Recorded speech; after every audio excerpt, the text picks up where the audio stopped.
Hi friends, good morning. இன்றைக்கி எங்கள் வீட்டு ஹவுஸ் கார்டனை தான் பார்க்க போகிறீங்க.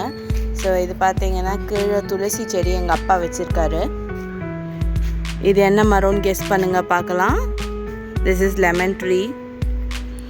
இது வந்து பவழமல்லி, பாரிஜாதம்னு கூட சில பேர் சொல்லுவாங்க. இது வந்து செம்பருத்தி செடி. இதுவும் செம்பருத்தி செடி தான், இன்னும் பூக்க ஆரம்பிக்கலை. இது நார்த்தங்காய் மரம் பார்த்தீங்களா, மேலே காயெல்லாம் இருக்கு. இது வந்து சுண்டக்காய் செடி. இது வந்து ஒயிட் ரோஸ் செடி, இன்னும் பூக்க ஆரம்பிக்கல. இது மருதாணி செடி. எங்கள் வீட்டில் மருதாணி இதில் இருந்தால் பறிச்சுட்டு அரைச்சிப்போம். இதுவும் லெமன் ட்ரீ. இது வந்து இது பிரிச்சு பூ, மழையில் எல்லாம் வந்து உதிர்ந்து போயிருக்கு. இதுவும் ஒன் ஆஃப் த பூஸ் தான். இதோட பேர் எனக்கு கரெக்டாக ஞாபகம் வரல, ஞாபகம் இருக்கிறவங்க சொல்லுங்கள்.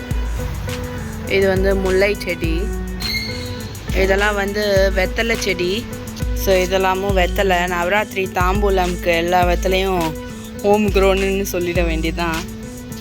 இது வந்து பப்பாயா செடி, இப்போ தான் கொஞ்சமாக வளர்ந்துருக்கு. இது வந்து ஓமவல்லி / கற்பூரவல்லி இலை.